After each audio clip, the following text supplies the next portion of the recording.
শরীফ সহ আহলে সুন্নাত ওয়াল জামাতের আকিদাগুলো তত্ত্বাবধায়ক অন্তর্বর্তী সরকারের আমলে যে বাদ দেওয়া হয়েছে সেগুলোকে পুনঃসংযোজন করা, মব সন্ত্রাসের মাধ্যমে ইমাম মৌলানা শহীদ রইসুদ্দিন হত্যা করা হয়েছে, তার বিচার, চাকরিচ্যুত ইমাম খতিব, শিক্ষক, ব্যাংকারদের পুনর্বহাল, সাম্রাজ্যবাদীদের সাথে জাতীয় স্বার্থবিরোধী সকল চুক্তি বাতিল, মাদ্রাসাসমূহের হামলা বিচার ও পুনর্নির্মাণ, ইসরায়েল মার্কিন অগ্রাসনের শিকার মুসলিম ইরানিদের প্রতি সংহতি প্রকাশ সহ 6 দফা দাবিনামা। সাগররুনি হলে উপস্থিত সাংবাদিক বন্ধুরা, আমার সহযোদ্ধারা, আসসালামু আলাইকুম রহমতুল্লাহ বরকাতুহ। বাংলাদেশ ইসলামী ফ্রন্টের পক্ষ থেকে আজকের এই সংবাদ সম্মেলনে উপস্থিত থাকার জন্য আপনাদের প্রতি আন্তরিক ধন্যবাদ জানাচ্ছি। আপনাদের মাধ্যমে আমরা জাতির সামনে কিছু গুরুত্বপূর্ণ বিষয় তুলে ধরতে চাই যা আমাদের জাতীয় জীবনে একান্ত অপরিহার্য। বাংলাদেশ একটি মুসলিম সংখ্যাগরিষ্ঠ দেশ। এদেশের মানুষের ধর্মীয় বিশ্বাস, সংস্কৃতি, আধ্যাত্মিক ঐতিহ্যের ভিত্তি হলো আহলে সুন্নাত ওয়াল জামাতের আদর্শ। শত শত বছর ধরে ওলিয়া কেরামের দাওয়াত ও আহ্বানের মাধ্যমে এই ভূখণ্ডে ইসলামের যে সহনশীল, মানবিক, মধ্যপন্থী চেতনা ও সাম্প্রদায়িক সম্প্রীতি প্রতিষ্ঠিত হয়েছে তা আমাদের জাতীয় পরিচয়ের গুরুত্বপূর্ণ অংশ। কিন্তু গভীর উদ্বেগের সাথে আমরা লক্ষ্য করেছি, সাম্প্রতিক সময়ে বিভিন্ন ক্ষেত্রে এই ঐতিহ্য বিশ্বাসকে উপেক্ষা করে কোথাও কোথাও পরিকল্পিতভাবে বিকৃত বা সংকোচন করার প্রবণতা দেখা যাচ্ছে। একই সাথে সমাজে মব সন্ত্রাস, ধর্মীয় স্থাপনার উপর হামলা, জাতীয় স্বার্থবিরোধী সিদ্ধান্তের ঘটনাও উদ্বেগজনকভাবে বৃদ্ধি পাচ্ছে। এই প্রেক্ষাপটে বাংলাদেশ ইসলামী ফ্রন্ট দেশের শান্তি, ধর্মীয় ঐতিহ্য ও জাতীয় স্বার্থ রক্ষার লক্ষ্যে নিম্নোক্ত 6 দফা দাবি উপস্থাপন করছে। আমরা শুরুতেই গত ত্রয়োদশ জাতীয় সংসদ নির্বাচনে নির্বাচিত সংসদের প্রথম অধিবেশনের সূচনাতেই জনাব তারেক রহমানের নেতৃত্বে নতুন সরকারকে অভিনন্দন জানাচ্ছি। একটি গণতান্ত্রিক সরকার প্রতিষ্ঠায় এই নবযাত্রার নেতৃত্বে এদেশের ধর্মীয় ঐতিহ্য, বহুদলীয় গণতন্ত্র, সামাজিক ন্যায় বিচার প্রতিষ্ঠা, সন্ত্রাস, চাঁদাবাজ মুক্ত দেশীয় আন্তর্জাতিক সকল ষড়যন্ত্র মোকাবেলা করে আগামী 5 বছরের জন্য একটি সমৃদ্ধশালী বাংলাদেশ প্রতিষ্ঠায় নতুন অধ্যায় সূচনা করবেন বলে আশা করছি।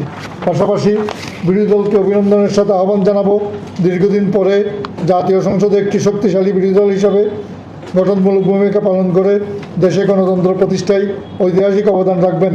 শুধু বিরোধিতার খাতিরে বিরোধিতা নয়, সরকারের গঠনমূলক সমালোচনা ও ভালো কাজের সহযোগিতার মাধ্যমে জাতি একটি নতুন বাংলাদেশ প্রত্যাশা করছে। আমাদের দাবিসমূহ: 1. মাদ্রাসা পাঠ্য বইয়ে আহলে সুন্নাতের আকীদা সংযোজন।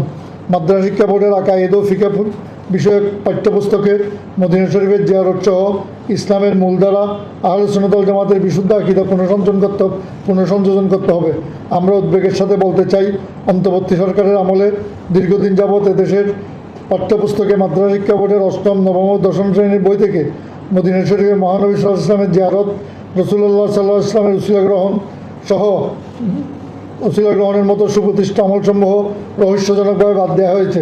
কোটি কোটি মুসলমানের বিশ্বাসের প্রতিনিধিত্বকারী এসব বিষয়কে পাঠ্যপুস্তক থেকে অপসারণ করা ধর্মীয় বাস্তবতার পরিপন্থী। আমরা অবিলম্বে বিষয়ে বর্তমান সংস্কার বাতিল করে পুনরায় আগের সিলেবাস সংযোজন করার জন্য দাবি করছি। 2. শহীদ ইমাম মৌলানা রইসুদ্দিন হত্যাকাণ্ডের বিচার। গত বছর 25 সালের 27 এপ্রিল মব সন্ত্রাসের শিকার হয়ে গাজীপুরে নির্মমভাবে শহীদ হওয়া আলেমে দ্বীন ইমাম মৌলানা রইসুদ্দিন হত্যাকারীদের অবিলম্বে গ্রেফতার করে হত্যাকাণ্ডের সুষ্ঠু, নিরপেক্ষ ও দ্রুত বিচার নিশ্চিত করতে হবে। মতাদর্শের কারণে মানুষ হত্যা সভ্য সমাজে কাম্য নয়। আমরা স্পষ্টভাবে বলতে চাই, মব কালচার কোনো সভ্য রাষ্ট্রে গ্রহণযোগ্য নয়। আইনের শাসন প্রতিষ্ঠার স্বার্থে এই হত্যাকাণ্ডের সাথে জড়িত সকল অপরাধীদেরকে দ্রুত আইনের আওতায় এনে দৃষ্টান্তমূলক শাস্তি দিতে হবে। 3. চাকরিচ্যুত ইমাম খতিব, শিক্ষকদের পুনর্বহাল। মব সন্ত্রাসের মাধ্যমে যে সমস্ত অধ্যক্ষ, শিক্ষক, ইমাম, খতিব ও ব্যাংকারদেরকে অন্যায়ভাবে চাকরিচ্যুত করা হয়েছে তাদেরকে অবিলম্বে স্বশপথে বহাল করতে হবে। 4. স্বার্থবিরোধী বন্দর বাণিজ্য চুক্তি বাতিল করতে হবে। অন্তর্বর্তী সরকার আমলে দেশের স্বার্থবিরোধী চট্টগ্রাম বন্দর বিদেশিদের হাতে তুলে দেওয়ার চুক্তি, একতরফা বাণিজ্য চুক্তি অবিলম্বে বাতিল করতে হবে। জাতীয় স্বার্থ সার্বভৌমত্বের বিনিময়ে কোনো বাণিজ্য বন্দর চুক্তি হতে পারে না। অর্থনৈতিক নিরাপত্তা ও কৌশলগত স্বার্থ বিবেচনা না করে কোনো বিদেশি শক্তির হাতে সাথে একতরফা চুক্তি করা হলে তা দেশের দীর্ঘমেয়াদী স্বার্থের জন্য ক্ষতিকর। জনগণের স্বার্থে এসব চুক্তি অবিলম্বে বাতিল করতে হবে। 5-24 সালের আন্দোলন পরবর্তী সময়, গণ অভ্যুত্থান পরবর্তী সময়ে একটি উগ্রপন্থী গোষ্ঠী হামলায় আউলিয়া কেরামের বহু মাজার শরীফ ভাঙচুর ও অগ্নিসংযোগের ঘটনা ঘটেছে, যা বাংলাদেশের আধ্যাত্মিক ঐতিহ্যের সাথে পুরোপুরি আঘাত। আমরা দাবি জানাচ্ছি, ক্ষতিগ্রস্ত মাজারসমূহ সরকারি খরচে পুনর্নির্মাণ করতে হবে। হামলাকারীদের দ্রুত গ্রেফতার করে দৃষ্টান্তমূলক শাস্তি দিতে হবে। দেশের সকল ধর্মীয় স্থাপনার নিরাপত্তা নিশ্চিত করতে হবে। 6. ইরানে ইসরায়েলি মার্কিন আগ্রাসন বিশ্ব শান্তির জন্য হুমকি। মধ্যপ্রাচ্যের চলমান সংকট নিয়ে আমরা গভীর উদ্বেগ প্রকাশ করছি। ইসরায়েল ও মার্কিন আগ্রাসনের শিকার মজলুম ইরানের জনগণের প্রতি বাংলাদেশ ইসলামী ফ্রন্ট সংহতি প্রকাশ করছে। আন্তর্জাতিক আইন ও রাষ্ট্রের সার্বভৌমত্বকে লঙ্ঘন করে ইরানের উপর ইসরায়েলি মার্কিন সামরিক আগ্রাসন বিশ্ব শান্তির জন্য হুমকি। আমরা বাংলাদেশ সরকারের পররাষ্ট্র মন্ত্রণালয়ের প্রতি আহ্বান জানাচ্ছি, বাংলাদেশ ঐতিহ্যগতভাবে শান্তিপূর্ণ পররাষ্ট্রনীতির আলোকে আন্তর্জাতিক অঙ্গনে যুদ্ধ ও আগ্রাসনের বিরুদ্ধে দৃঢ় কূটনৈতিক ভূমিকা গ্রহণ করবে এবং ইরানের আগ্রাসনের বিরুদ্ধে কার্যকর ভূমিকা পালন করবে। এই সমস্ত দাবি বাস্তবায়নের লক্ষ্যে আমরা জাতীয় সংসদের প্রথম অধিবেশনে জাতীয় সংসদের স্পিকারের কাছে স্মারকলিপি প্রদান করব। আগামী 1 এপ্রিল এসব দাবির ব্যাপারে জনসচেতনতা সৃষ্টির লক্ষ্যে সারা দেশের প্রতি থানা উপজেলায় মানববন্ধন ও প্রতিবাদ সমাবেশ অনুষ্ঠিত হবে। আগামী 7 এপ্রিল জেলা সদরে মানববন্ধন ও প্রতিবাদ সমাবেশ অনুষ্ঠিত হবে।